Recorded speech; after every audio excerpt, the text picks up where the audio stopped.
بسم الله الرحمن الرحيم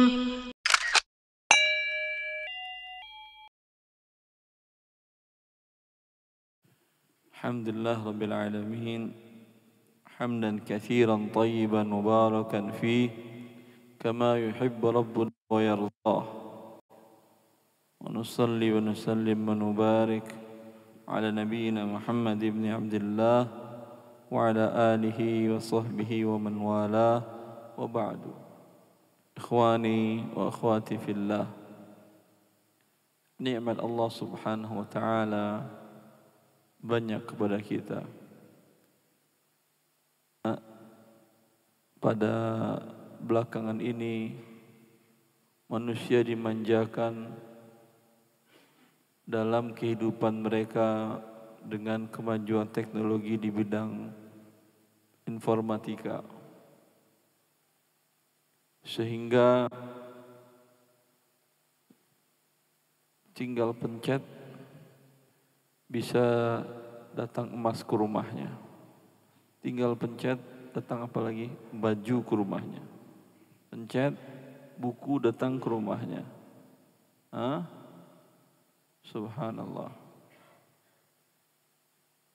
Sesungguhnya pada dasarnya Islam memang menginginkan kemudahan hidup manusia. Bukankah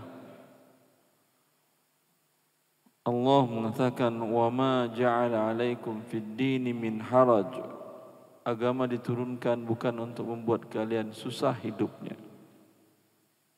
Dan Rasulullah sallallahu alaihi wasallam mengatakan kepada dua sahabatnya yang beliau utus ke Yaman, yassira wa la tu'assira, basyira wa la tunaffira.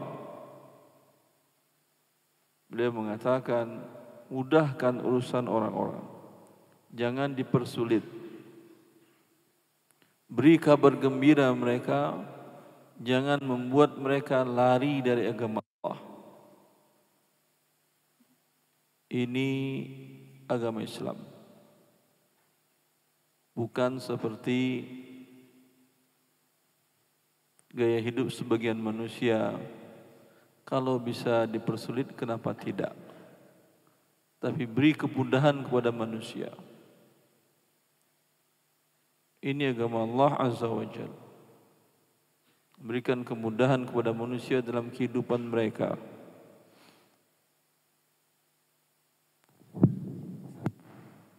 Kemudahan tersebut tidak sejalan dengan ruh syariah. Tidak sejalan dengan aturan agama Allah Azza wa Jalla. Ketika itu, kemudahan seperti ini tidak mudah bagi manusia melakukannya. Malah menjadi beban dan berat bagi dia untuk menghadap Allah Azza wa Jalla dengan membawa dosa-dosa yang dia lakukan, padahal menurut dia mudah. Mungkin sebagian orang mengatakan, kenapa perempuan harus digulung dalam kain? Seperti bayi di bedong-bedong, kan panas. Kenapa dia enggak buka saja badannya? Kita mesti telanjang. Tapi yang telanjang hewan ya akhi. Maka kemudahan seperti ini melanggar qawaid syar'iyyah.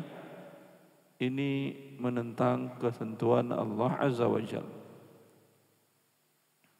Ya. Dalam jual beli umpamanya, dalam bisnis umpamanya, Rasulullah sallallahu alaihi wasallam mensyaratkan dalam jual beli tukar menukar emas dengan emas, perak dengan perak, dan 4 komoditi setelahnya. Beliau mensyaratkan bila ditukar sejenis sama, tukar emas dengan emas, syaratnya kata Rasulullah sallallahu alaihi wasallam, yadan biyadin mislan bimislin. Harus tunai. Yadan biyadin artinya tangan dengan tangan. Anda punya emas, ya, karatnya 20. Beratnya juga 20 gram. Ya. Anda ingin tukar dengan emas, syaratnya harus sama karat dan beratnya. Selain itu harus yadan biyadin, tangan yang satu menyerahkan, tangan yang satu menerima. Fa idza ikhtalafat hadhil asnafu fabi'u kaifa syi'tum idza kana yadan biyadin. Bila berbeda jenis tapi masih satu illat, menukar emas dengan perak, sama-sama mata uang. Kata Rasulullah sallallahu alaihi wasallam, boleh berbeda berat. 1 gram emas boleh ditukar dengan 20 gram perak, tapi tetap tangan dengan tangan. Serahkan emas Anda, jangan kemana-mana, jangan bergerak. Terima perak 20, kemudian baru pergi. Menukar rupiah dengan emas, maka disyaratkan oleh Rasulullah sallallahu alaihi wasallam. Apa syaratnya? Harus sama atau tidak? Sekilo emas dengan sekilo rupiah gitu. Karena dia berbeda jenisnya, tapi masih kelompok mata uang, ilatnya masih mata uang, persyaratannya cuma satu, yaitu harus tunai. Serahkan rupiah, jangan beranjak dari tempat itu sebelum Anda terima emasnya. Atau kalau Anda yang menjual, serahkan emas, jangan beranjak sebelum Anda terima apa sekarang? Rupiah. Kan Anda menjual sekarang kan ya? Darurat Ustaz, butuh emergensi ke kamar belakang ini, toilet. Batalkan jual beli. Bilang, Pak sebentar saya mau ke toilet. Enggak jadi ya. Kalau tidak, Pak saya nitip dulu. Tapi kalau tidak Anda katakan demikian, Anda ke toilet kemudian keluar, alhamdulillah. Sini Pak uangnya. Batal jual belinya, riba yang terjadi ya akhi. Dengan demikian, penawaran jual beli online emas di beberapa marketplace hukumnya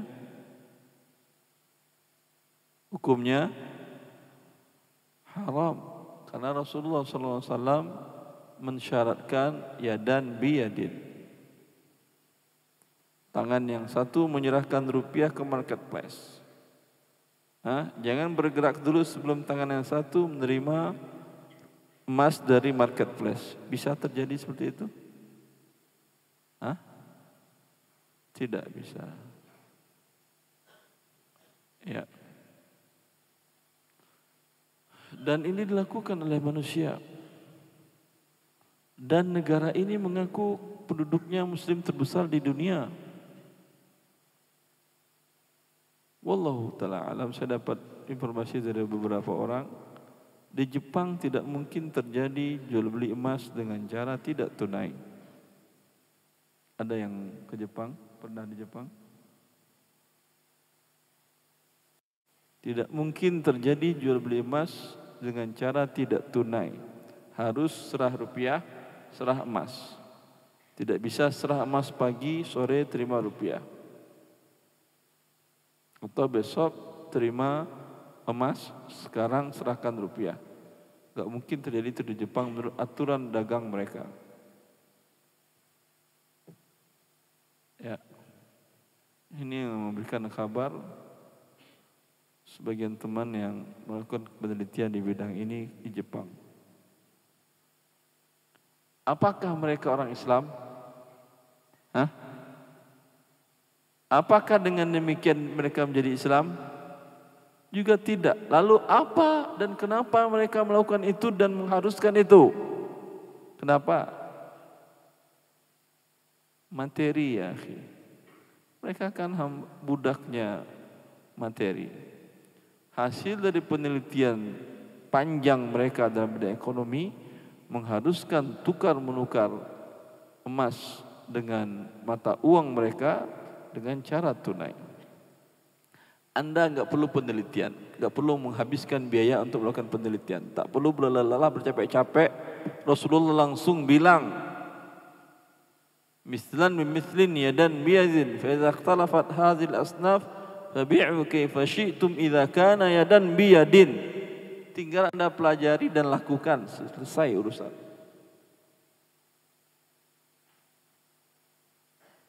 Jelas?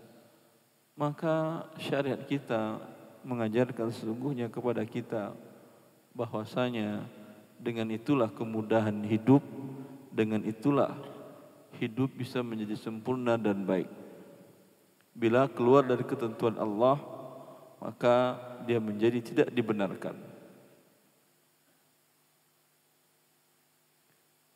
Teman-teman di asosiat yang saya pimpin, Erwandi Tarmizi Associate for Syariah Consulting, membantu Antam untuk membuatkan standar operasional sesuai syariah.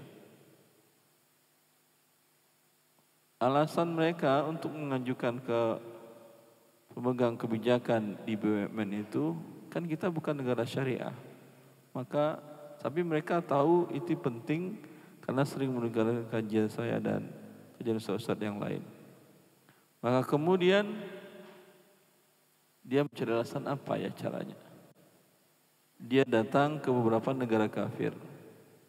Tetangga kita kafir yang di sebelah selatan Australia, salah satu negara bagiannya Perth, ternyata emas badan usaha milik negara mereka seperti Antam itu yang menjual emas, itu sudah distandarkan secara standar SOP internasional dari badan syariah berasal dari Bahrain. Negara kafir apa hubungannya dengan syariah standar emasnya? Hah? Apa ada hubungannya?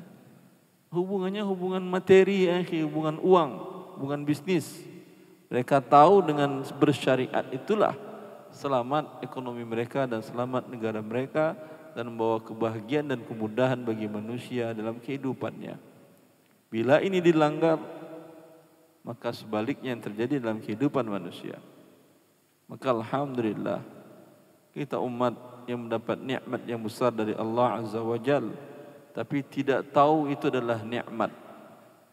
Orang yang kafir mencari dan lelah, ya, akhir darinya pencariannya ternyata mereka harus melakukan apa yang dilakukan dan diatur dalam agama Allah ini, al-Islam.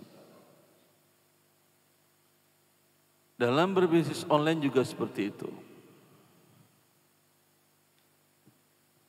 Bahwasanya dalam Islam ada persyaratan dan larangan dari Rasulullah SAW untuk melarang menjual barang yang mengandung unsur gharar. Gharar itu berarti ketidakjelasan. Mungkin iya, mungkin tidak. Mungkin bagus, mungkin tidak. Maka ini dilarang dalam Islam. Di antara bentuk ghararnya adalah Islam melarang menjual barang yang belum dimiliki. Islam melarang menjual barang yang belum dimiliki. Dalam hadis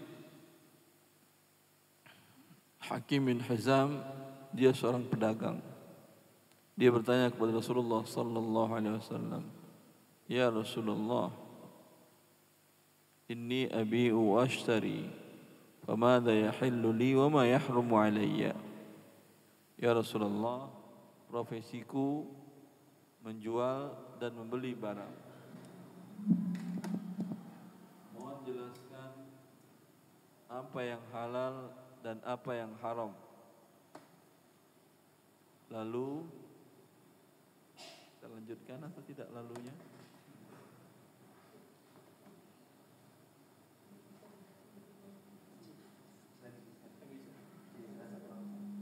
Lalu, alhamdulillah.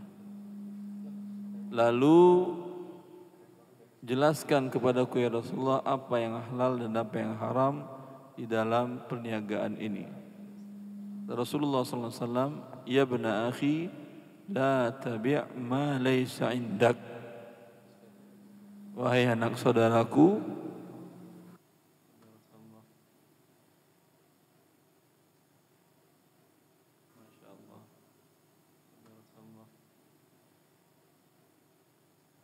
Masya Allah, tabarakallah.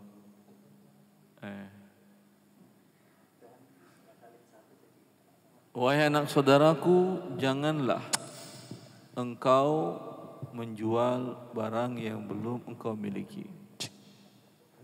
Dalam riwayat yang lain, beliau mengatakan, ya Rasulullah, ya'tini ar-rajul yuridu minni al-bay' alladhi laysa 'indi. Afa abta'u lahu min as-suq? Qala ya ibna akhi, la tabi' ma laysa indak. Ya Rasulullah, orang datang kepadaku ingin membeli barang yang sedang tidak ada. Berarti hakim pedagang atau bukan? Pedagang atau bukan? Dia mengatakan barang yang sedang tidak ada padaku. Dia pedagang atau bukan? Pedagang, biasa dagang ini. Tapi pas ada yang beli lagi tidak ada.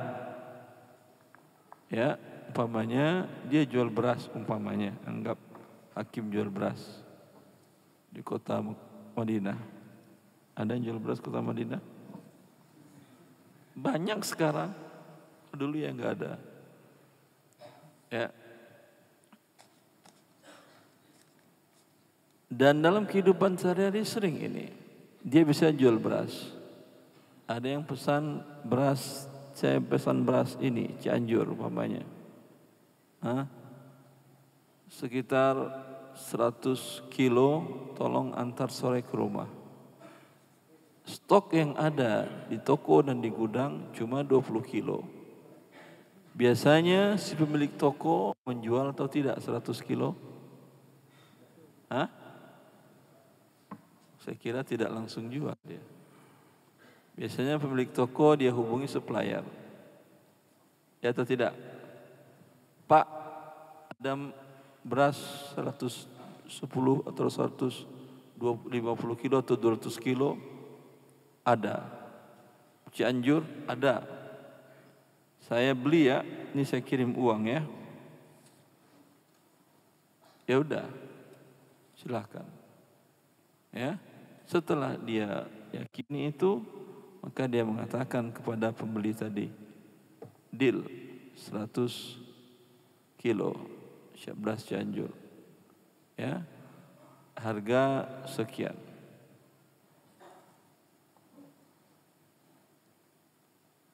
Boleh ini? Boleh ini?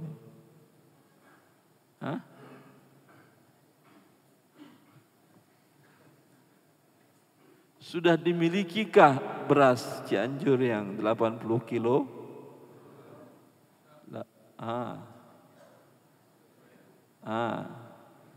Tadi dia bilang, Pak, ada beras Cianjur 200 kilo? Ada. Saya beli ya? Ya. Nih uang saya kirim. Berapa? 20 juta. Nih saya transfer. Dilihat, masuk Pak, masuk. Alhamdulillah. Lalu dia ngomong sekarang ke penjual, pembeli, bisa 100 kilo. Nanti sore saya antar ke rumah Anda. Sudah dimilikikah oleh si toko beras ini 80 kilo?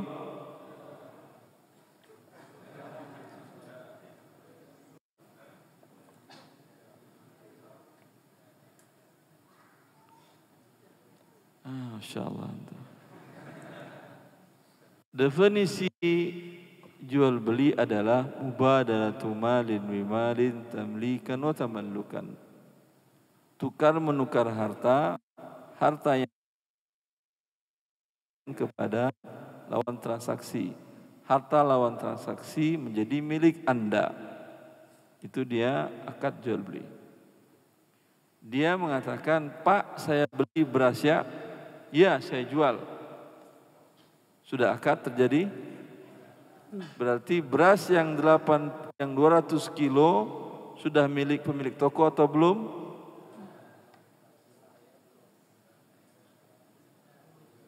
Sudah atau belum? Sudah. Sudah milik dia. Tapi belum boleh dia melakukan tindakan penjualan ini ke pihak yang lain. Kenapa? Karena barang belum diterimanya. Syariat agama yang mulia.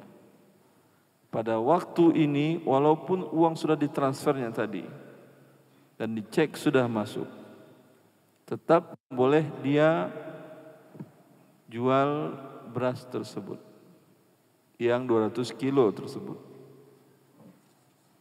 Ya. Karena belum dia terima. Kenapa begitu?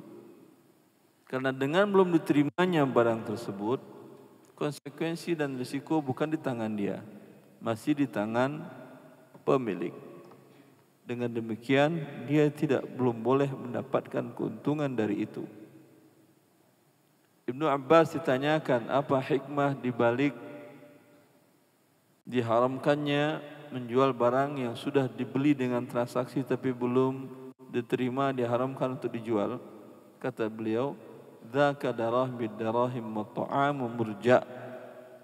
Yang terjadi adalah dia bayar 20 juta kepada supplier, dia terima pasti lebih dari pembeli uangnya. Iya atau tidak? Sedangkan barang belum di tangan dia, belum diterimanya, dan risiko belum berpindah kepada dia dan sudah mendapat untung. Ya, itu di dalam Islam. Sehingga tidak ribut antara penjual antara supplier dengan si pemilik toko tadi. Andai tadi umpamanya si toko tadi bilang, supplier kau kirimlah barang langsung ke rumah X. Dia katakan ini 20 kilo bawa dulu Pak, 80 kilo nanti ada yang sore ngantar ke rumah Anda.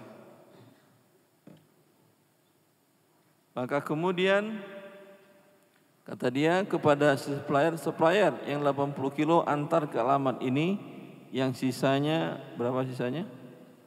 120 bawa ke toko saya seperti biasa. Sah ini? Masalah sah nomor 2. Yang penting seperti ini berdagang. Iya. Padahal ini diharamkan oleh Rasulullah sallallahu alaihi wasallam. Ya. La qadarallah, umpamanya kenapa ini diharamkan? Karena si pemilik toko belum menerima, sedangkan dia sudah dapat keuntungan. Karena dia belum menerima, ya, risiko belum ada di tangannya. Andai kemudian la qadarallah si pemilik supplier tadi mengantar ke rumah si toko dulu, kata dia gini Pak, karena rumah Anda lebih dekat, ke toko Anda 120 kilo, nanti yang 80 kilo langsung ke si pembeli tadi. Kata Allah, terjadi kecelakaan, beras masuk ke dalam got, tidak bisa digunakan. Ya, siapa yang bertanggung jawab?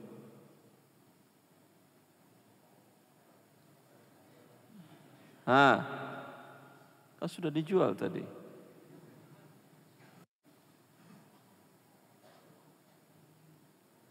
Pemilik toko atau supplier atau pembeli ketiga? Ya kan sudah dijualnya, kau yang tanggung jawab, nggak urusan saya lagi, uang sudah di tangan saya. Itu urusan kamu dengan dia. Ini alamat supplier tadi, telepon. Boleh seperti itu? Siapa yang bertanggung jawab? Hah? Supplier? Kata supplier sudah saya jual. Ini bukti dan uang sudah saya terima. Biasanya supplier akan bilang, saya nggak mau tahu, ya uang nggak bakal saya kembalikan, karena beras sudah keluar dari toko saya. Si pemilik toko apa? Maaf, supplier kalau sudah barang sudah keluar dari gudang saya. Si pemilik toko apa? Saya juga nggak mau tahu, karena saya belum terima dan si orang ketiga juga belum terima. Gimana yang betulnya? Selalu kerahi aja mereka. Ini guna syariat ya akhi. Ini guna syariat. Dalam kasus seperti ini karena belum ada serah terima, maka ditanggung oleh karena dia yang menanggung risiko, maka si pemilik toko belum boleh menjualkan ke pihak yang lain. Karena enak banget dia menanggung risiko dan sudah mendapat keuntungan. Ini sama dengan tukang riba. Ya, dia serahkan uang kepada seseorang. Memang orang tadi berjanji akan diputar dia segala macam di atas kertas, keuntungan dalam setahun dari modal 1 miliar menjadi 40 miliar. Benar. Tapi apakah semua yang terjadi di atas bumi ini sesuai dengan hitungan bisnis Anda? Hah? Tidak, karena bila sesuai dengan hitungan bisnis Anda berarti Anda jadi Tuhan sudah.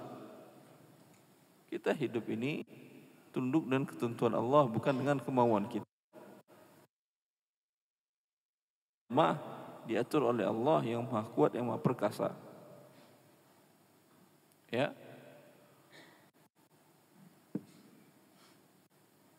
Dia yang memberikan uang 1 miliar tadi, kata dia, saya dapat untung aja, kan tadi perkataannya jadi berapa miliar tadi, 1 miliar modal?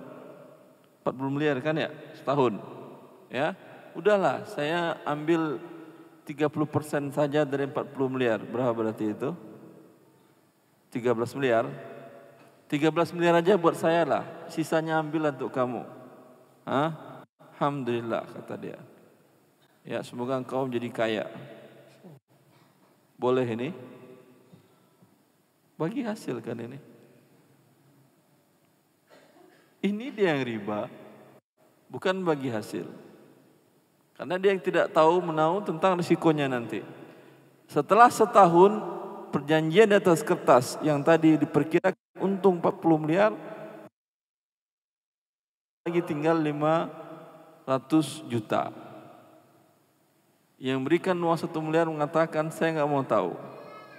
1 miliar wajib kembali, 13 miliar boleh saya potong, saya diskon kamu 50%. Bayar 6,5 miliar. Boleh ini? Kan bagi hasil ini akhir. Ini dia yang riba. Ya, di mana dia tidak menanggung risiko, yang penting untung. Karena Ibnu Abbas mengatakan jual beli barang yang belum dia terima walaupun sudah dengan akad, walaupun sudah dibayar, tetap diharamkan dalam Islam karena mengandung unsur riba. Dan bila seperti ini merusak kehidupan, dan ini yang terjadi di bursa komoditi. Bursa komoditi, ya, jual kopi, jual segala macam, ada teh, ada gula, dijual di sana. Namanya lagi mau Piala Dunia 4 bulan lagi ke depan. Sekarang komoditi apa yang akan naik harganya? Anggap kopi umpamanya, karena orang pada begadang. Ya, perkirakan harga kopi dalam waktu 1-2 bulan ke depan mungkin kenaikannya lebih 100%, 200%, 300%. Dia beli hari ini kopi di bursa. ya, dengan harga umpamanya 1 miliar. Sore benar dari harga 1 miliar sudah ada yang menawar dengan harga 2 miliar. Dijual atau tidak? Hah? Jual atau tidak? 2 miliar ya akhi pertambahan. Baik. Saham juga begitu. Sebagian perusahaan prospeknya tinggi dan permintaan terhadap saham perusahaan tersebut tinggi. Dibeli di pagi hari 1 lembar saham dengan harga umpamanya 1 miliar, sore naik menjadi 10 miliar. Dijualnya? Atau nunggu sampai 100 miliar? Jual atau tidak? Sudah diterima sahamnya ini? Belum, settlementnya kan 2 hari kerja. Hari ini Anda beli, hari apa ini? Kamis.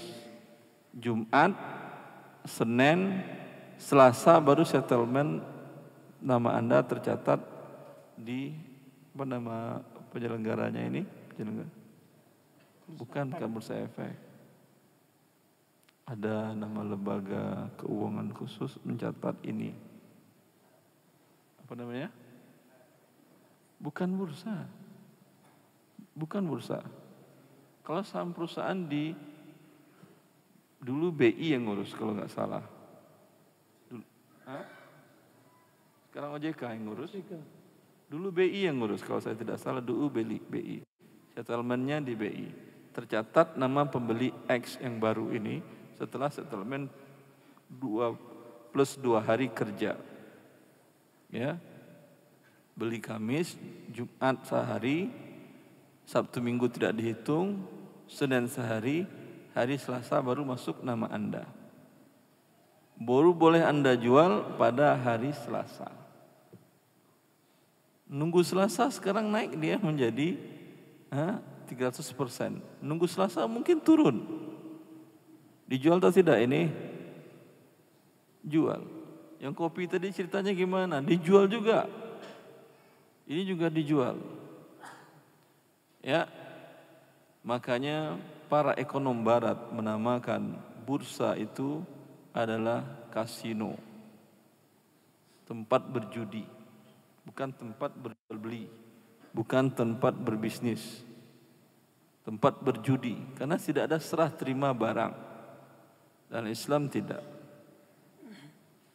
Anda mau dagang, mau untung, yang halal, iya. Nih, ambil barang, serah terima. Serah terima, baru boleh dijual. Ya. Itu kan yang terjadi pada tahun 2009, yang menghancurkan ekonomi di waktu itu, karena bursa komoditi itu berpindah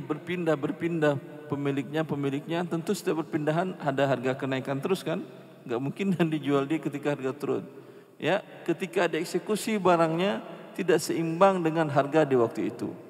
Ini namakan dengan bubble, gelembung besar, angkanya nominalnya besar, tapi ketika dicairkan nggak sampai 1% dari gelembung itu.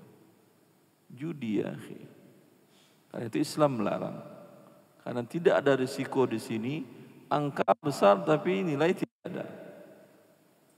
Tapi kalau sudah Anda terima barangnya, Anda jualkan silahkan. Anda sudah menanggung risiko, sudah menanggung biaya, boleh Anda mendapatkan keuntungan. Baik. Dijual beli online, berapa persen penjual di sana yang barang sudah dia beli dengan akad dan sudah dia terima, atau dia produksi sendiri? Berapa persen? Ada riset? Tidak ada, perkiraan. Tunjuk tangan yang bisnis online nanti ngaku. Beli online, tunjuk tangan, saya yakin mungkin 0,5 orang yang melakukan seperti itu. Dia tidak akan jual kecuali barang dibeli dan diterima dulu. Karena memang tujuan bisnis online seperti itu. Dagang tanpa risiko dapat untung. Ya. Untung apanya? Bukankah tadi dikatakan bahwa ini melanggar ketentuan Allah? Bukan untung yang Anda tuai. Kemurkaan dari Allah Azza wa Jalla yang akan Anda dapatkan. Bukan kemudahan dalam bisnis ini, mudah mendapatkan uang, judi namanya ini. Cukup atau berlebih? Berlebih kali ya, taib. Ada.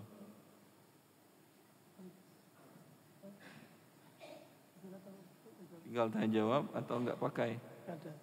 Pakai, alhamdulillah. Baik, jamaah rahimani wa rahimakumullah. Alhamdulillah kita masuk ke sesi tanya jawab. Silakan tadi yang sudah saya baca untuk mempersiapkan satu persatu. Insyaallah nanti akan dijawab oleh Al-Ustaz Dr. Erwandi Tarmizi LC.MA Hafizahullah Ta'ala. Pertanyaan untuk ikhwan dulu. Yang pertama, Mas Endin dari Temanggung, Jawa Tengah. Silakan.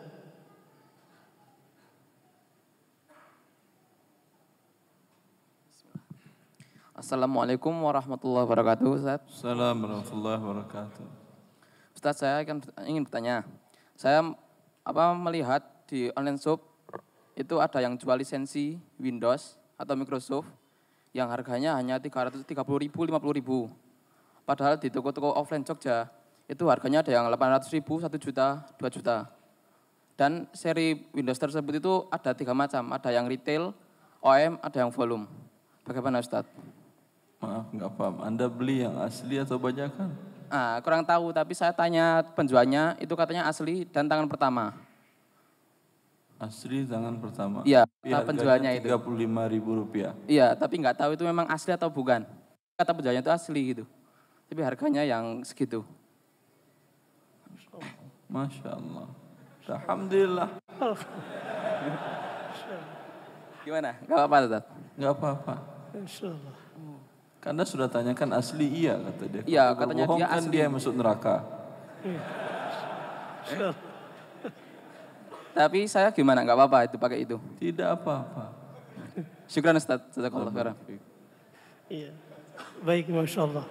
Mungkin bisa dipakai detektor itu namanya. Iya, orang mau jual murah, Anda malah ragu. Dikasih jual mahal, Anda bajak. Itu bagaimana lagi Anda mau hidup?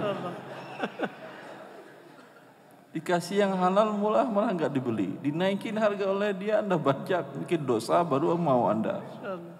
Subhanallah. Baik. Selanjutnya Amin N dari Magelang. Silakan. Selanjutnya Jajang Rahmat dari Jogja. Ya, silakan yang tadi saya panggil untuk bisa mendekat, jadi waktunya bisa cepat. Terima kasih. Assalamualaikum warahmatullahi wabarakatuh. Assalamualaikum warahmatullahi wabarakatuh.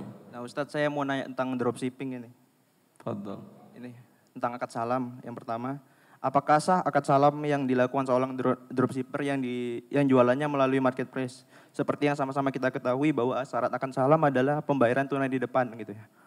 Nah di marketplace sendiri uang memang benar dibayar di depan, tetapi nggak tunai ke kita. Barang udah nyampe ke customer baru uang dikirim sama marketplace ke kita gitu. Itu apakah akad salamnya sah atau enggak gitu?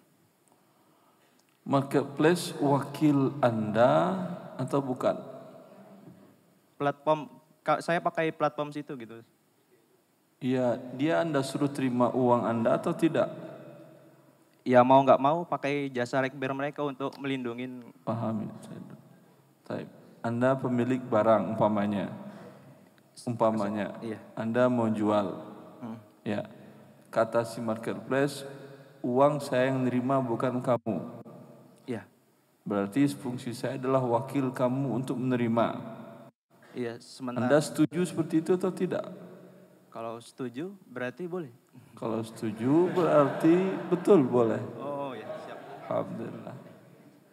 Kalau yang kedua Ustadz, solusi syar'i bagi dropshipper biar nggak terjebak sama yang haram Ustadz. Wallahu ta'ala alam, dalam masalah tadi saya secara pribadi tidak menguatkan itu namanya salam. Karena salam ada persyaratan bertambahan dalam mazhab Hambali dan ini cocok dengan maqasid syar'una lahu waq'un fi tsaman. Jarak antara serah terima barang dengan akad itu harus membuat harga berbeda. Salam tunai ini memang Syafi'i membolehkan, tapi jumhur ulama tidak membolehkan karena tidak tersampainya maksud daripada tujuan salam. Pada dasarnya salam termasuk dalam kaidah menjual barang yang belum dimiliki. Pada dasarnya. Tapi dia keluar dari kaidah ini karena ada dalil yang lain di mana Rasulullah SAW dari Ibn Abbas datang ke Madinah dan beliau mendapati orang-orang Madinah melakukan akad salam di mana akad dibuat hari ini, diserahkan uang hari ini dan diterima barang kurma tahun depan 2 tahun bahkan untuk 3 tahun. Maka kemudian Rasulullah SAW memperbaiki akadnya, man aslafa fi syai'in falyusli fi kailin ma'lumin waznin ma'lumin ila ajalin ma'lum. Kalau salam tunai di sana tidak tercapai tujuan dari salam barang murah, harga murah, ya. Kalau salam tunai harga normal. Tapi kalau bayar sekarang terima bulan depan, bayar sekarang berangkat 9 bulan lagi, tentu lebih murah. Bayar sekarang, terima tahun depan hasil panennya. Tentu lebih murah dan menguntungkan kepada si penjual. Penjual bisa menggunakan uang ini untuk modal dia bertanam dan dapat untung di awal sudah. Apa keuntungan pembeli? Harga murah. Kalau harga sama, rugi tidak sampai maksud tujuan dari akad salam tersebut. Dan ini tidak tercapai di dalam salam tunai. Dengan demikian harga sehari 2 hari biasa tidak berubah, ya. Dengan demikian kembali masuk dia kepada kaidah asal bahwa dilarang menjual barang yang belum dimiliki. Jadi intinya Maka solusi dropshipper, pergi dulu beli, terima dulu barang baru jualin. Siap? ya, jadi intinya dropshipper Kalau nggak mahasiswa boleh. yakin gak siap? Dia gak punya modal kan ya, tapi ingin kaya. Ada cara yang lain. Jangan lakukan akad seperti ini. Minta akad wakalah atau marketer. Bilang kepada pemilik barang, saya pengunjung situs saya per hari 1.136 orang. Ya, itu orangnya banyak. Dikumpulkan di masjid ini mungkin roboh masjid ini semua. Iya, saya nggak tahu. Iya atau tidak?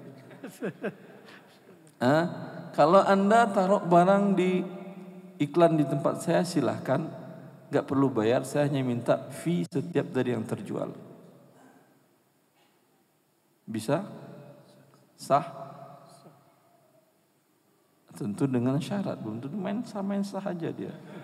Ternyata barangnya yang haram atau dia minta iklankan dengan pakai musik atau pakai perempuan, Anda bilang nggak bisa. Tidak ada musik, tidak ada perempuan yang buka aurat, ya. Kemudian Anda jangan berbohong dalam iklan di tempat saya. Obat mujarab. Sekali minum sore dari 10 penyakit. Ini jual dia racun mungkin sembuh karena meninggal. Ya. Mengatakan bisa membuat segar, bisa membuat ini, bisa membuat deal yang dia iklankan tidak dengan cara menipu, ya, tidak pakai perempuan, tidak ada musik, ya, halal. Dapat Anda sebagai mahasiswa? Iya, dapat uang. Alhamdulillah. Pakai modal? Enggak. Enggak. Alhamdulillah. Insyaallah. Allah Jadi barik. kalau izin ke supplier nggak masalah gitu. Dia taruh iklan ke Anda bukan sekadar izin. Ya. Izin untuk bukan izin, dia kontrak ke Anda sebagai tempat dia pasang iklan. Kalau Anda umpamanya bukan sekedar minta izin, minta menjadi wakil dari pemilik barang. Apa yang dimaksud dengan wakil? Akad wakalah adalah akad amanah. Seseorang memiliki barang dengan harga umpamanya per item 1 juta. Kalau Anda nggak kenal dengan seseorang tadi, maukah Anda serahkan barang ke dia dan dia bawa untuk dijualkan? Kalau nggak laku, dia kembalikan. Kira-kira mau atau tidak? Tidak mau. Berarti akad yang Anda lakukan kepada dia, oh nggak bisa Pak, bayar dulu baru dibawa. Ya, kalau bayar dulu baru dibawa berarti akad Anda dengan dia apa? Jual beli. Kalau jual beli tidak sah dia menjual kembali sebelum dia beli dan dia Pegang gitu. terima. Masalah pembayaran bisa diatur. Yang penting barang tidak akan keluar dari gudang, dari kepemilikan supplier sampai barang diterima dulu. Ya, dengan demikian kalau ada orang minta izin, Anda minta izin dari sini. Anda aslinya mana? Saya dari Medan asli. Oh Medan, Masya Allah. Ya, Anda asli dari Medan. Pemilik barang di Makassar. Anda minta jadi marketernya dia. Kira-kira dia percaya nggak dengan Anda? Kalau kenal mungkin percaya. Kalau kenal. Kalau kenal pun belum tentu percaya dia. Dia kenal Anda pembohong. Umpamanya. Ya. Maka karena tidak kenal dia bilang, oh bisa saya senang Anda jualkan. Tapi saya tidak akan kirim kepada konsumen Anda sebelum Anda bayar tunai. Iya atau tidak? Berarti akad Anda dengan dia bukan wakalah tetapi jual beli. Solusi yang lebih aman seperti yang tadi. Siapa yang mau naruh barang di situs saya silahkan, atau di akun pribadi saya silahkan. Setiap terjual beri ke saya fee 10%.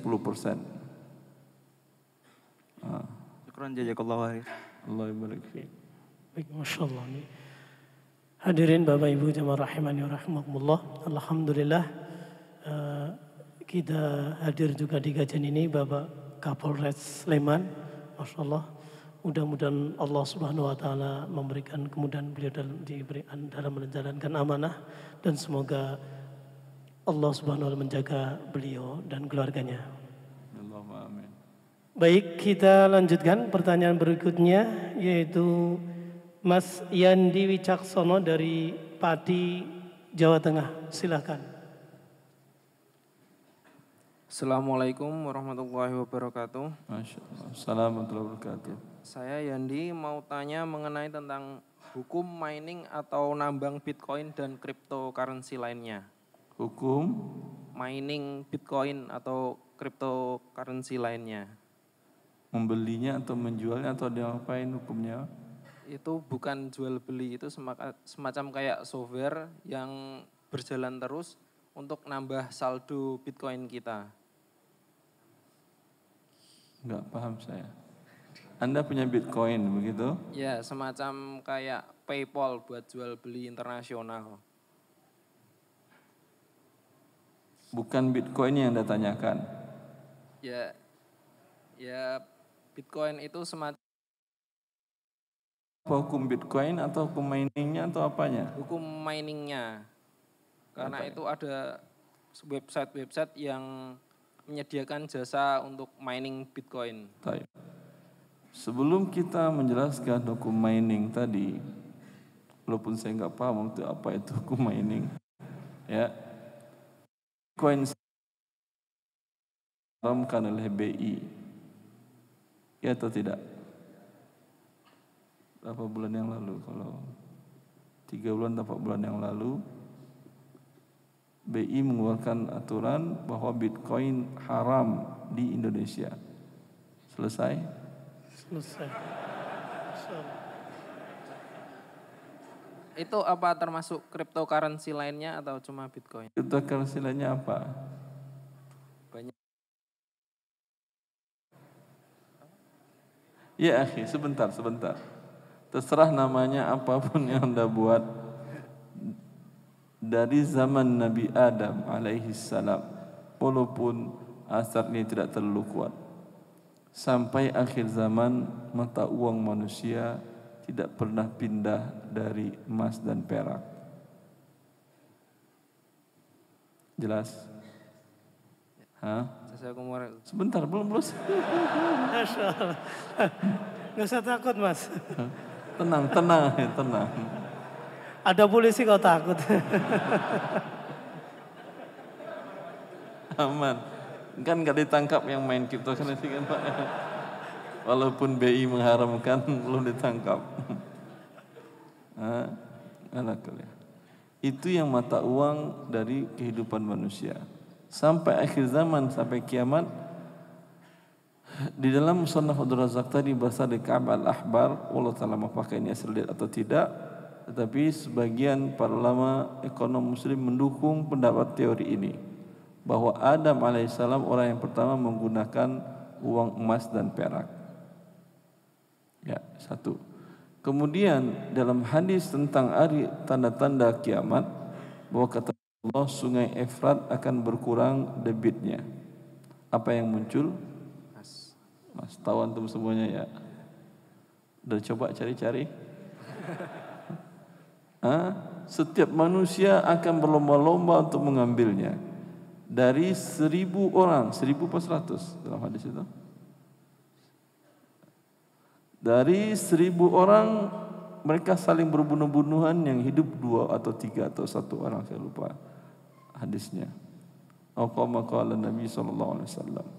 Berarti emas menjadi mata uang.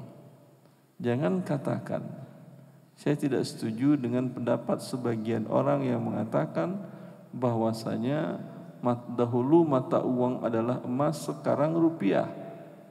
Mari kita lihat, beranikah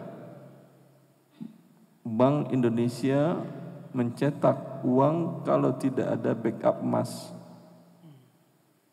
Kan pernah ribut rupiah tidak diterima di Arab ketika ditukar oleh beberapa jemaah haji, karena ada isu rupiah yang seri itu tidak ada backup emasnya. Pernah dengar info? Benar Pak ya? Pernah ya Pak? Baik. Karena siapa yang mau tukar emas dengan kertas seperti ini? Ada yang mau? Uang orang ada backup emasnya. Ini hanya simbol saja. Uang Anda tidak ada backup emasnya. Ada yang mau tukar emas dengan kertas? Tentu tidak ada yang mau. Berarti hakikat yang uang itu apa? Kertas atau emasnya? Emasnya. Dan sejarah uang berasal dari emas. Sejarah uang rupiah sebelumnya adalah emas. Sebelum uang kartal semua uang orang emas. Bahkan coba lihat foto-foto nenek moyang antum, dia berfoto pakai apa? Kalung 1 rupiah itu emas. Dan sampai sekarang orang-orang kampung menyimpan kekayaannya dengan emas, bukan dengan rupiah. Ya. Dan lihat nilai tukarnya. Ketika 14 abad yang lalu Rasulullah memberikan 1 dinar 4,25 gram emas kepada Urwah bin Al-Ja'ad Al-Bariki untuk membeli kambing kurban. Dapat. Hari ini Anda beli kambing kurban dengan 1 dinar 4,25 dapat berapa sekarang? 660 kan ya? 1 gram kali 4 4,5 berapa berarti?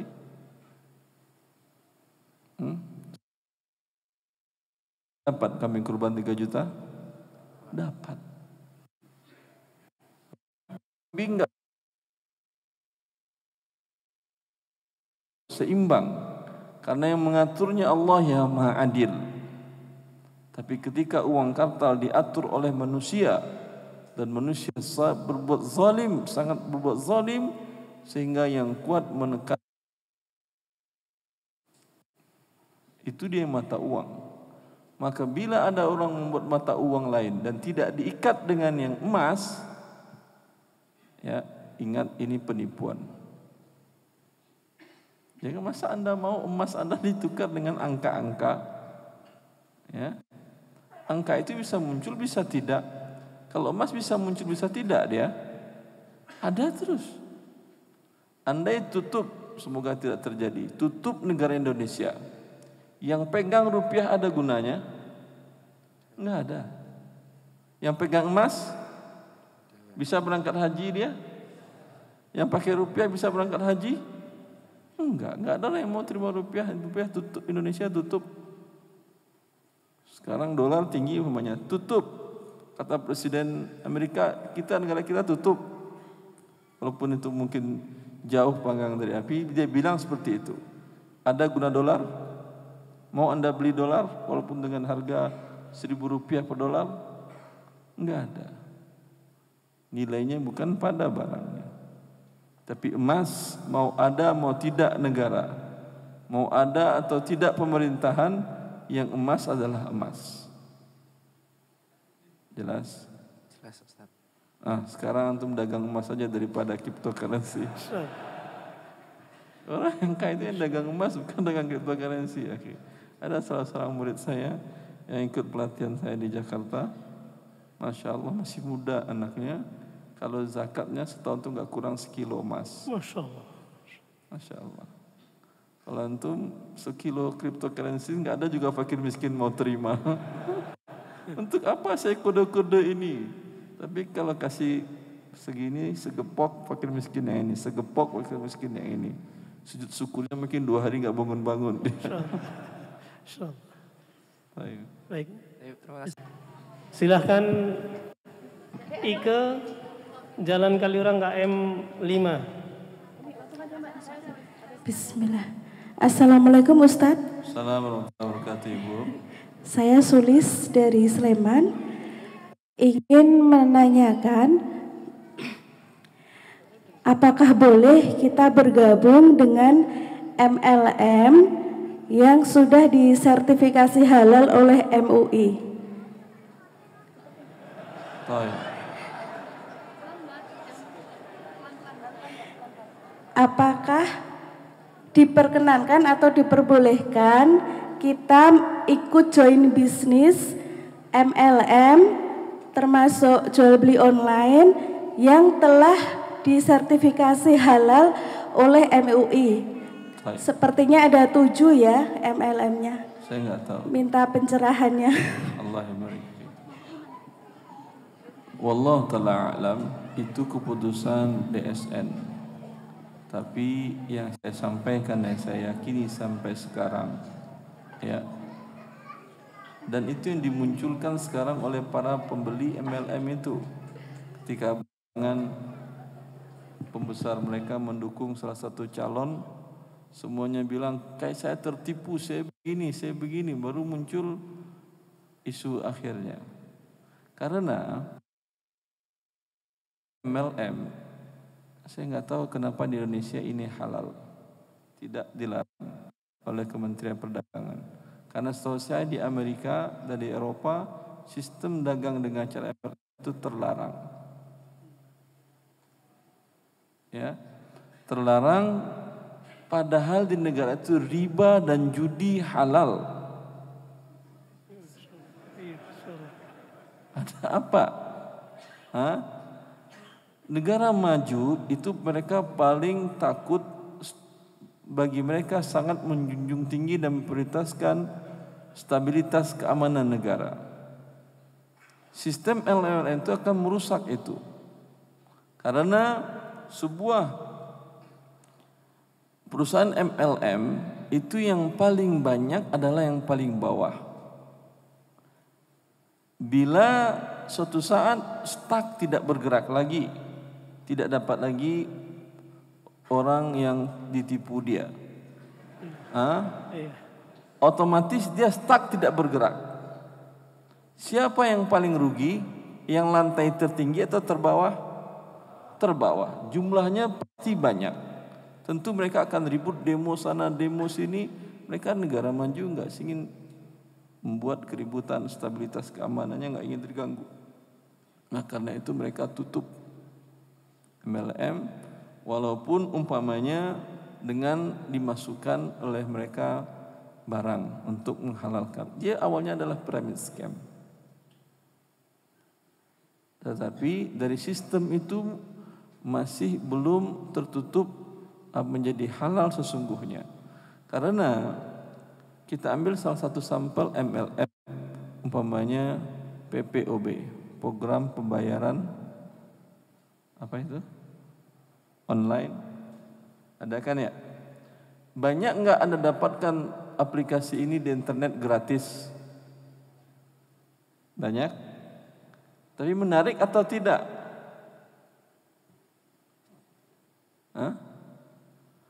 Kenapa ada PPOB yang berbayar mahal, bisa 3,5 juta dan seterusnya, dan 350.000 dan seterusnya, tergantung ya bonusnya.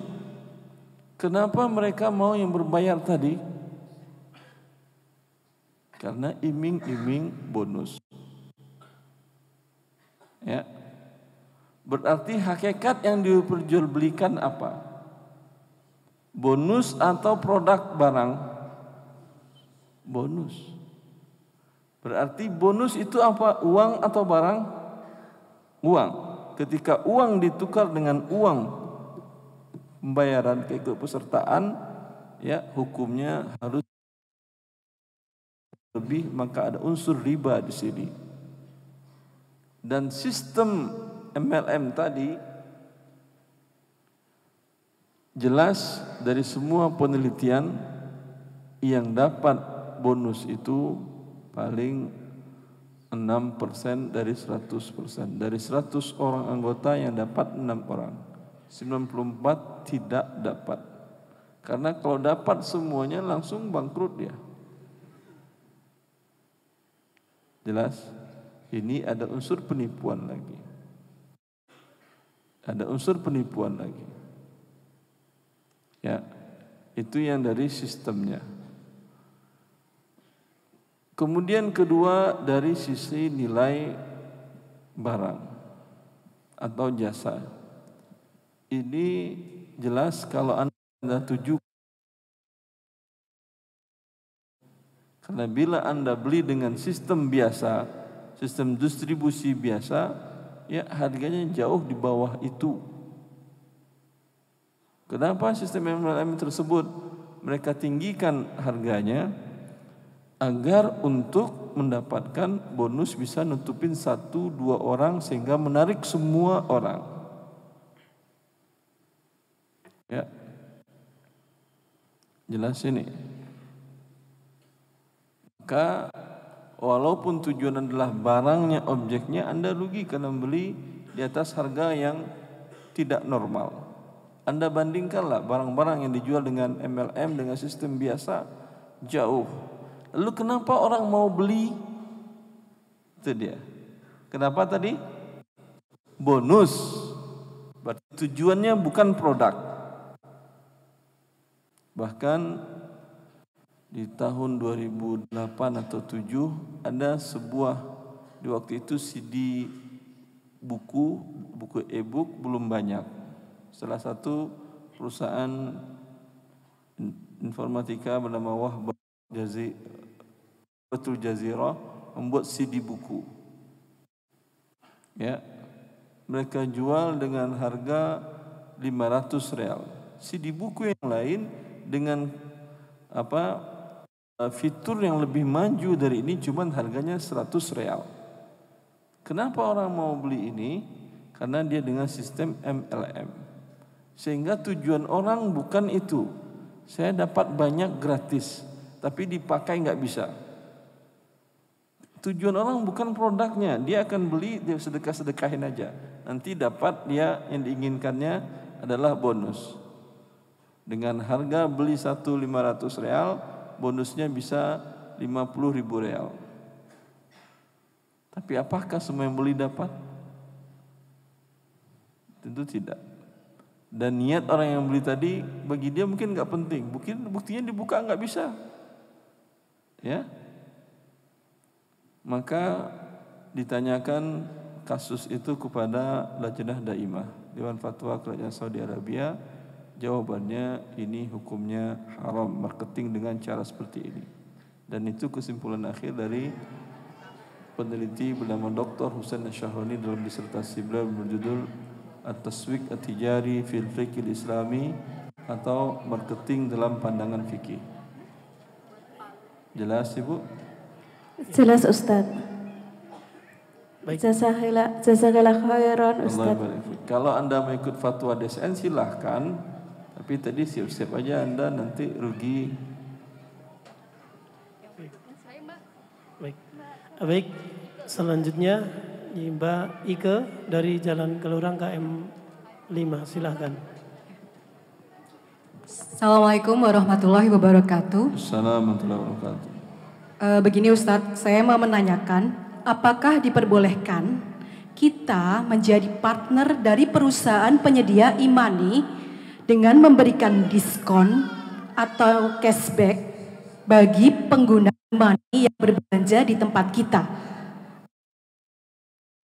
Kita turut mendukung atau menyokong akad riba. Terima kasih. Sebentar. Ya. Anda punya umpamanya toko apa Ibu? Kami punya perusahaan yang menjual makanan. Jual kuliner, jual Ya. makanan. Sebentar, pelan-pelan. Ya, Anda yang memberikan diskon kepada pembawa e-money atau Anda bayarkan nanti dibayar kembali oleh perusahaan yang mengeluarkan e-money? Ada dua mekanisme kerjasamanya Ustadz. Jadi ada yang kita memberikan diskon dan ada yang kita reimburse kepada perusahaan penyedia e-money. Baik. Yang Anda memberikan diskon berarti Anda rugi kan ya? Ada spare dari marketing untuk bisa memberikan diskon kepada pengguna e-money. Iya, berarti keuntungan Anda berkurang kalau nggak dibilang rugi udah. Ya, secara pendapatan berkurang. Berkurang pun keuntungan Anda. Dia nggak mau bilang rugi, berkurang yang jelas. Iya. Anda pilih yang mana? Yang berkurang atau yang reimburse? Belum memilih sampai saat ini Ustaz, karena kami takut. Baik. Kalau yang berkurang keuntungan Anda boleh. Karena akadnya yang memberikan diskon bukan si penerima pinjaman, tapi pihak ketiga. Jelas? Jelas. Paham enggak? Saya pinjam uang ke beliau, ya. Lalu dia memberikan kepada saya memberikan manfaat kepada dia, tapi bukan sayanya, tapi pihak ketiga yang memberikan kepada dia manfaat. Jelas? Ini boleh. Kalau yang cashback Ustadz? Kalau yang reimburse berarti yang memberikan manfaat adalah penerima pinjaman, yaitu perusahaan yang menerbitkan e-money tadi. Dengan demikian terjadi riba. Makasih Ustaz, jazakallah. Baik, selanjutnya Mbak Tias dari Semarang, silakan.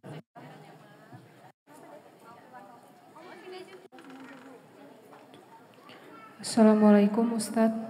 Assalamualaikum warahmatullahi wabarakatuh. Pertanyaan saya adalah bagaimana dengan hukum jasa titip yang sekarang sedang marak Ustadz. Jadi misal jalan kemana gitu, terus ada barang diskon, kita share di WhatsApp atau di Facebook, siapa sekian ribu. Itu bagaimana Ustadz, boleh atau tidak?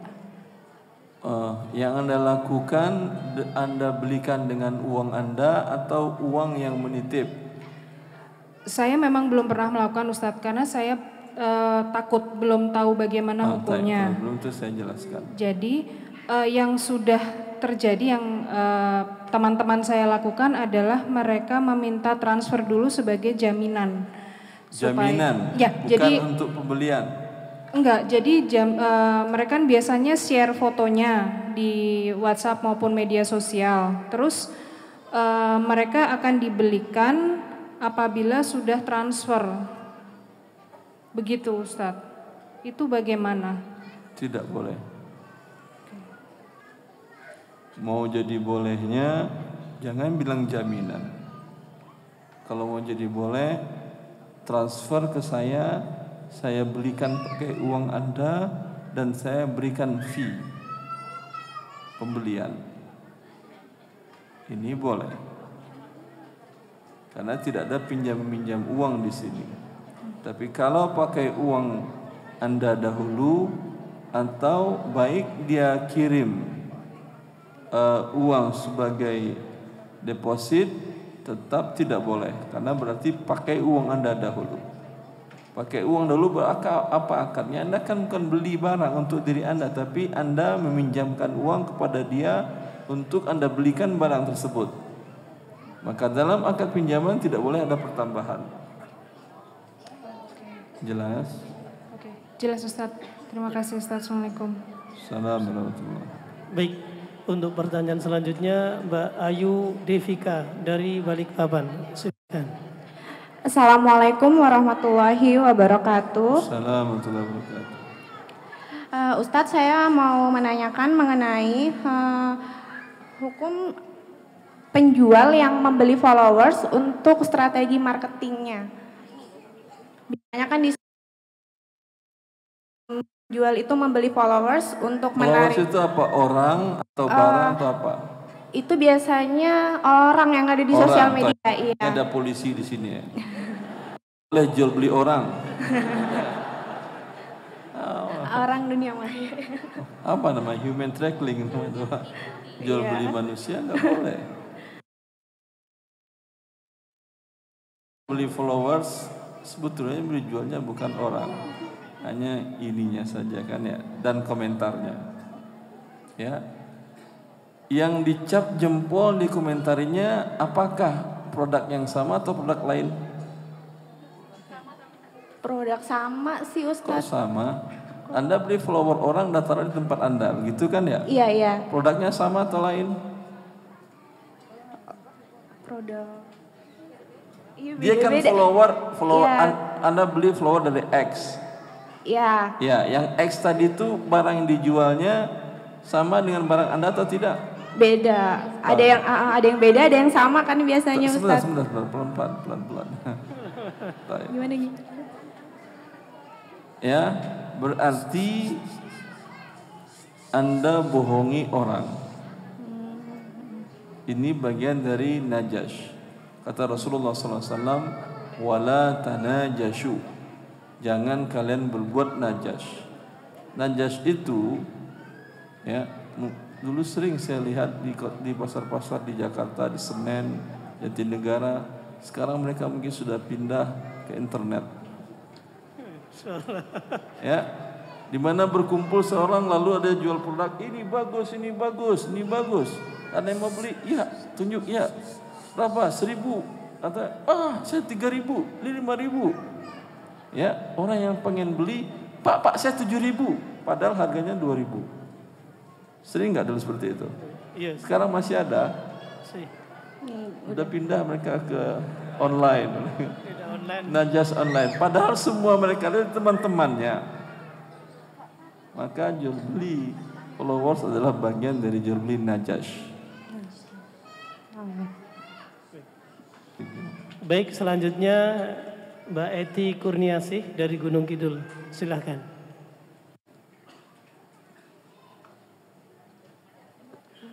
Bismillah, Assalamualaikum Ustadz.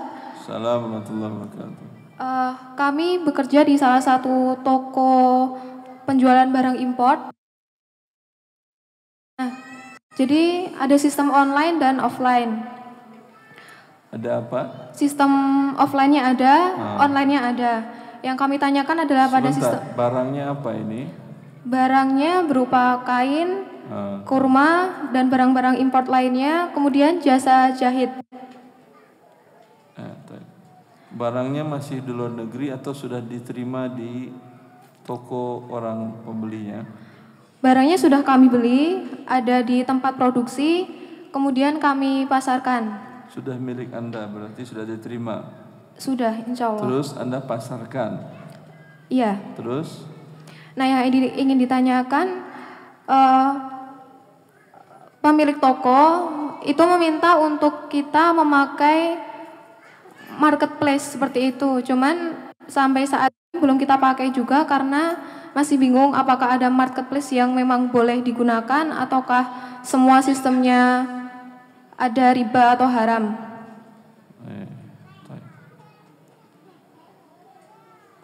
Wallahu ta'ala alam. Umumnya kalau seperti yang tadi saya tawarkan kepada mahasiswa tadi, lihat situs yang banyak pengunjungnya, taruh di sana, setiap terjual melalui situs itu beri pembelinya pemilik situs sekian persen, 2%, 3%, 4%, 5%. Ini jelas halal. Ya, adapun yang di marketplace, wallahu ta'ala alam, karena mereka membuat sistem yang lain. Orang berpikir bahwa mereka gratis. Makanya saya sering menyampaikan, tidak ada yang gratis di dunia ini, kecuali bulan Ramadan, buka puasa itu ya gratis. Tapi pun nggak gratis, dia mengharapkan pahala dari Allah, ya atau tidak? Nggak ada hidup tanpa imbalan, tidak ada. Ya. Maka selisih tenggang waktu, jeda waktu antara uang dia terima dan uang yang dia serahkan kepada pemilik barang, itu kan modal besar. Modal besar. Bunganya saja sudah jelas haram buatnya dia. Ikut membesarkan mereka. Maka Allah ta'ala alam, seperti saya katakan tadi, saya tidak pernah mendukung hal seperti ini. Sebaiknya dukung orang-orang yang punya follower yang tadi untuk mendapatkan hal yang halal dari kegiatannya yang halal. Baik, untuk selanjutnya Mbak Rini dari Yogyakarta, silakan. Assalamualaikum warahmatullahi wabarakatuh. Assalamualaikum warahmatullahi wabarakatuh. Ustadz, saya ingin menanyakan, apa hukumnya membeli perhiasan yang bahannya sebagian besar aluminium tetapi disepuh dengan emas 18 karat, Ustadz? Tapi membelinya pelan. Sebagian besar aluminium. Iya, berapa persen? Perhiasannya itu utuh dari aluminium. Tapi supaya tidak mudah berkarat, disepuh dengan emas 18 karat.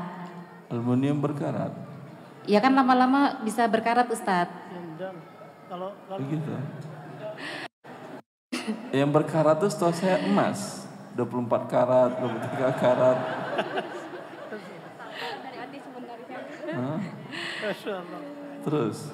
Terus Abu Nawas lawan Alibaba. Terus. Tapi membelinya secara online, Ustadz, gimana itu? Kan ada emasnya ya. Iya, berapa persen emas dibandingkan dengan aluminiumnya? Kurang tahu, Ustadz, kalau perbandingannya. Yang jelas emasnya itu hanya untuk melapisin luarnya aja, Ustadz. Iya, lapis luar kalau tebal. Dan yang jelas emas lebih berat daripada aluminium. Walhasil tanyakan kepada ahlinya, kalau dia di bawah sepertiga, ijma' para ulama boleh. Di bawah sepertiga dari berat keseluruhan. Berat umpamanya perhiasan tadi 1 kilo. Emasnya cuman 200 gram. Boleh. Ini dia jual aluminium bukan emas. Iya. Jazakumullahu khairan, Ustaz. Baik, Ustaz. Ini ada pertanyaan berikutnya. Tadi dikatakan kalau jual beli emas harus tunai dan langsung. Jika ada seseorang yang ingin berinvestasi dengan membeli emas batangan, itu logam mulia, di Penggadean dan menitipkan logam mulia tersebut di Penggadean agar aman, apakah ini termasuk tidak tunai jual beli seperti ini? Kemudian pembeli hanya mendapatkan surat kepemilikan logam mulia. Sebentar. Suratnya ini, siapa yang bertanya ini? Ada orangnya? Ada. Endang. Bu Endang, apakah? Udah habis Pak yang langsung. Ini pertanyaan. Orangnya ada apa? Ada. Ada yang tahu sistemnya? Apakah kemudian ketika dia bayar ke Penggadaian, di majelis yang sama dia terima serial number atau surat sertifikat dari antamnya? Atau ada jeda waktu? Silakan Mbak Endang, mungkin bisa ke depan mic. Atau yang lain yang tahu informasinya? Di majelis yang sama, ini umpamanya ini Penggadaian umpamanya. Saya serahkan kepada Anda uang, umpamanya sekilo, Anda kasih ke saya sertifikat sekilo. Iya. Serial numbernya ada di situ. Iya. Dan emasnya ada di Penggadaian atau tidak? Iya, dititipkan di Penggadaian. Sekarang apa yang dititipkan? Emas atau sertifikat? Sertifikatnya di bawah yang beli, yang dititipkan emasnya itu. Padahal belum diterima emasnya, tapi sudah dititipkan. Karena buat investasi, jadi biar aman dititipkan di Penggadaian. Wallahu ta'ala alam. OIV membolehkan sertifikat itu sebagai qabdun hukmi untuk emas. Tapi qabdun hukmi itu memang emas sudah dimiliki oleh penjual. Artinya emasnya ada sama saya. Ya. Lalu saya katakan kalau mau serah terima emas boleh saya bawa sekilo ke depan. Oh, jangan Ustaz. Kilo emasnya nanti membuat saya nggak bisa tidur 3 hari 3 malam. Udah biar aja di dalam berangkas. Tapi ada ya Ustaz, ada nih mau saya bisa. Ya udah fotonya saya kasih kantor. Ya. Kemudian serah terimanya diwakili oleh, kan ada suratnya biasanya kan ya, kalau antam menerbitkan itu ada suratnya dengan serial number khusus, tidak akan tertukar. Ya. Ini insya Allah OIV membolehkannya. Jelas? Ini. Ya jelas. Baik, jazakillah khair. Baik, ini sebentar Ustaz, ini langsung sudah enggak langsung pakai standby.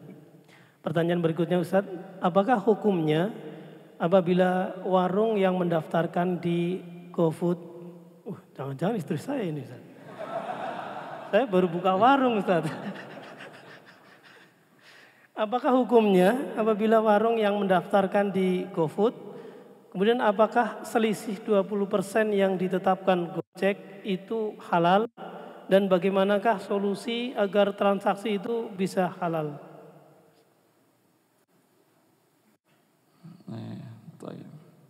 Di dalam buku Harta Haram saya jelaskan di sana bahwasanya itu tidak halal karena ada unsur di mana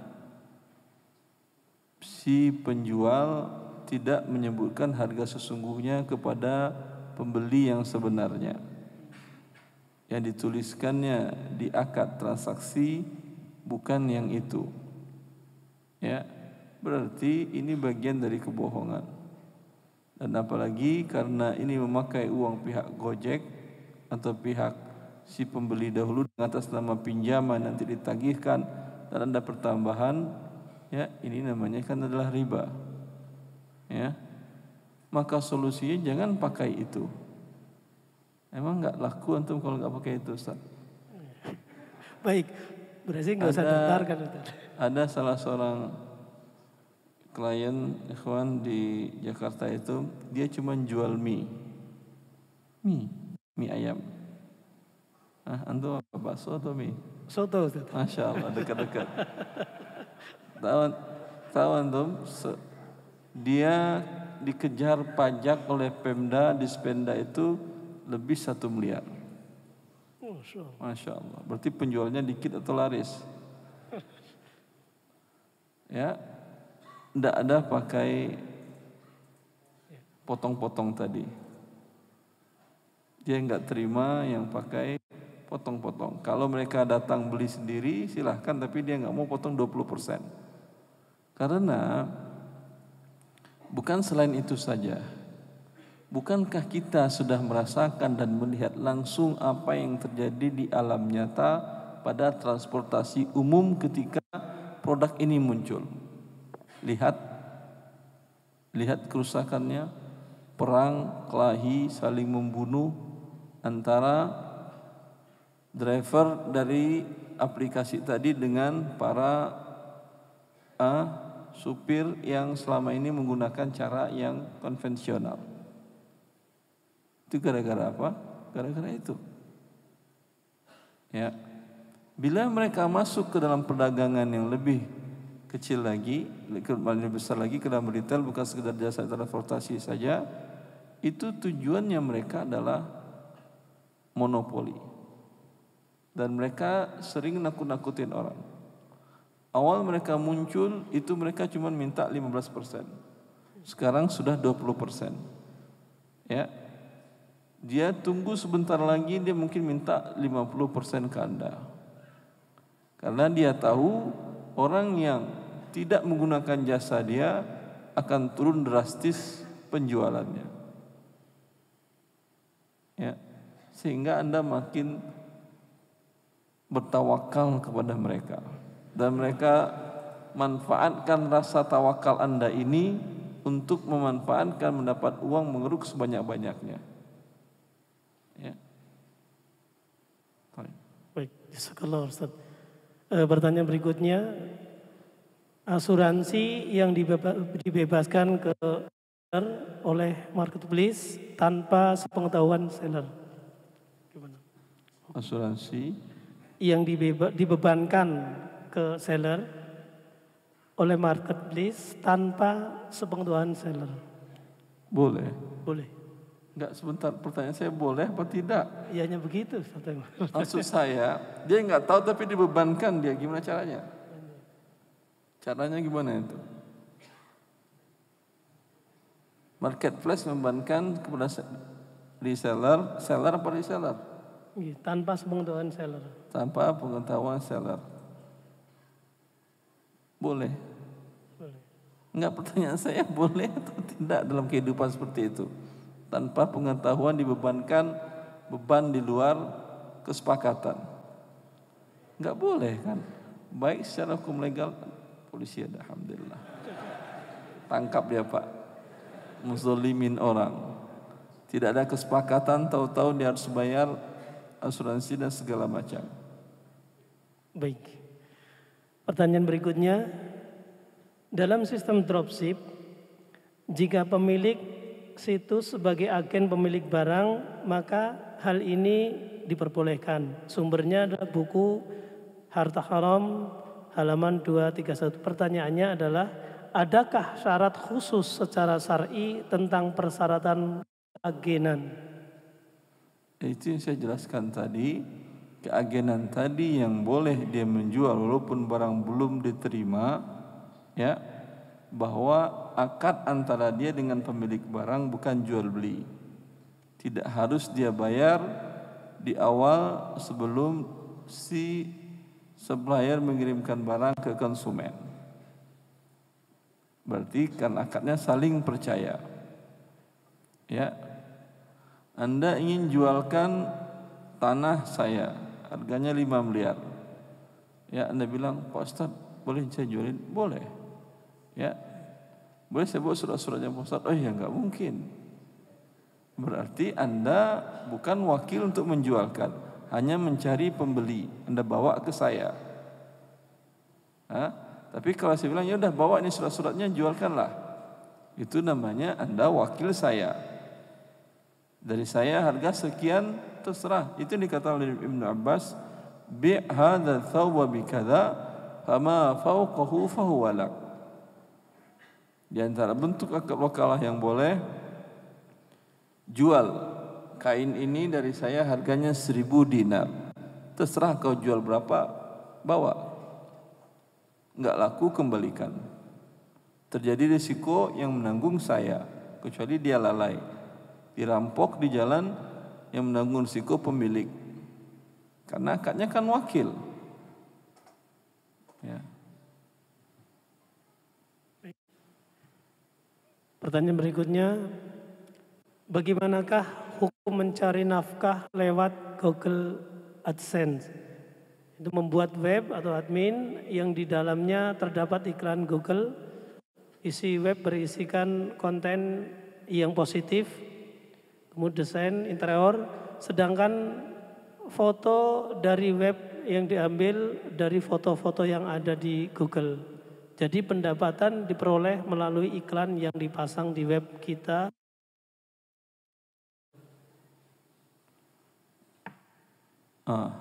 Apakah ada persyaratan yang haram menampilkan gambar wanita yang terbuka aurat atau dengan ada musik? Bisa itu ditolak?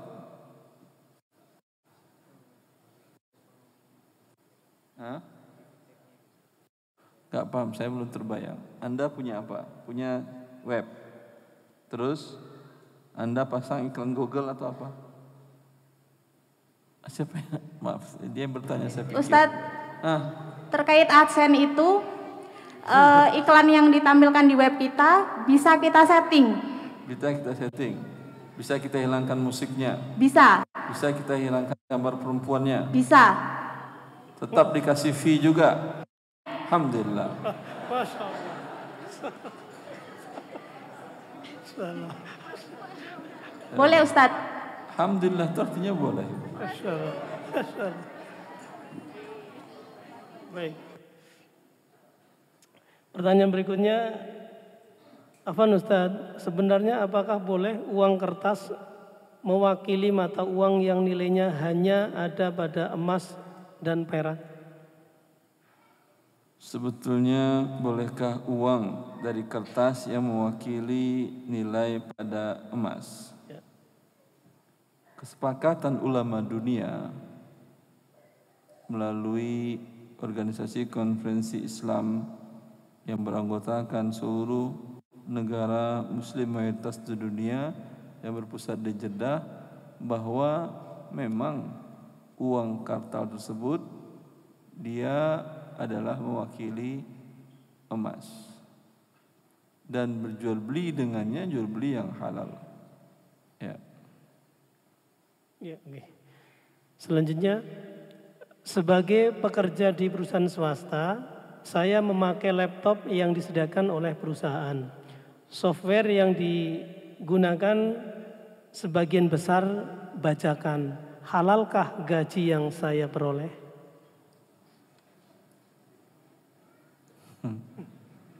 Subhanallah. Ya.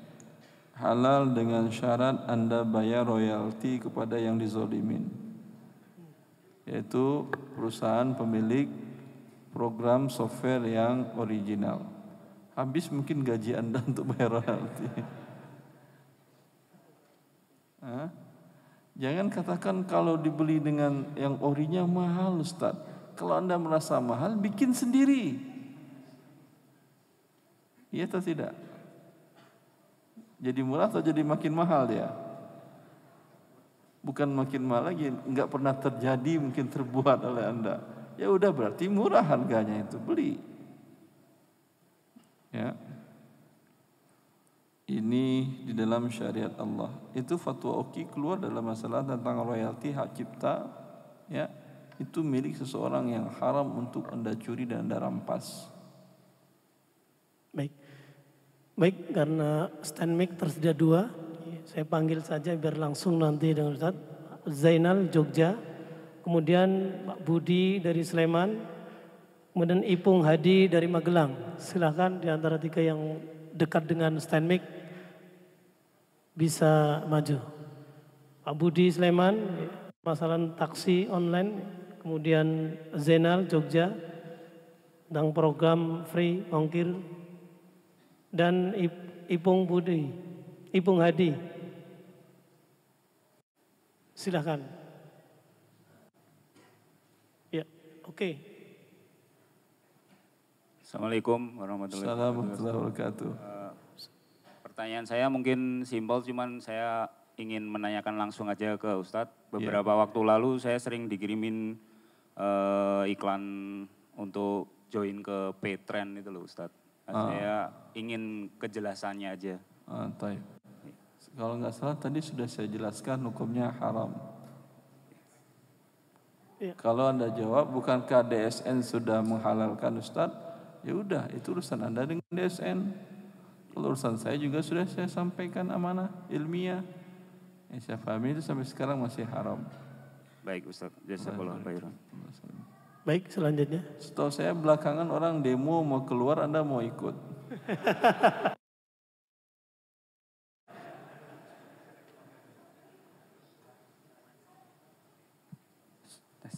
Assalamualaikum warahmatullahi wabarakatuh. Assalamualaikum warahmatullahi wabarakatuh. Saya Jainal Ustadz ingin menanyakan tentang saya selaku penjual di marketplace. Di marketplace itu memberikan program free ongkir yang itu ditanggung oleh marketplace kalau nggak salah. Itu bagaimana hukumnya? Yang pertama, yang kedua, saya juga sering membeli barang di Tokopedia. Nah, ketika transaksi selesai, itu saya selalu mendapatkan poin. Nah, poin-poin itu terkadang bisa ditukarkan menjadi free ongkir ataupun cashback, ataupun yang terbaru ini bisa didonasikan untuk korban gempa dan tsunami di Palu. Dua pertanyaan. Wallahu a'lam, bagi saya mungkin nggak ada masalah. Wallahu a'lam. Baik, terima kasih, jazakillah khair. Allah barik fiik.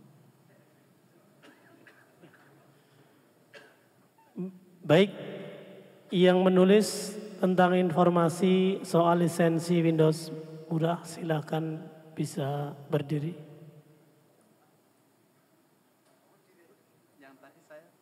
Menuju mic, silakan. Belum. Assalamualaikum warahmatullahi wabarakatuh. Nama saya Budi dari Sleman. Yang ingin saya tanyakan bahwasannya sekarang ini marak dengan taksi online dan sepertinya juga ada hasil yang lumayan berdasarkan informasi yang saya terima dari teman-teman. Saya ingin mencoba ke sana. Namun sebelum ke sana saya ingin menanyakan mengenai halal apa yang diperbolehkan dan dilarang dalam taksi online gitu Ustaz. Misalkan dengan kendaraan roda 4 mobil begitu. Saja sih. Jangan tawarkan kepada mereka top up. Karena itu produknya adalah riba. Berarti Anda tawarkan riba, jangan. Tapi biasanya setahu saya ini merupakan SOP dari setiap driver. Iya atau tidak? Anda sebagai pelanggan pasti akan mendengar, Pak mau top up, mau top up, mau top up. Karena ini penawaran. Dan ini di sini unsur ribanya di sini. Kalau akad Anda pada mereka pada tidak ada masalah, karena akad saya menyewa jasa. Tapi jangan tawarkan top up yang itu adalah menaikkan deposit yang itu ada unsur ribawinya. Terima kasih. Minta ke dia ketika Anda mau, Pak saya nggak mau, yang ini nggak mau, minta sampaikan SOP top up, saya nggak mau. Ya. Terima kasih. Allah barik. Assalamualaikum warahmatullahi wabarakatuh. Assalamualaikum. Baik, mohon maaf, itu tadi pertanyaan terakhir karena beliau jam 4 harus sudah di bandara.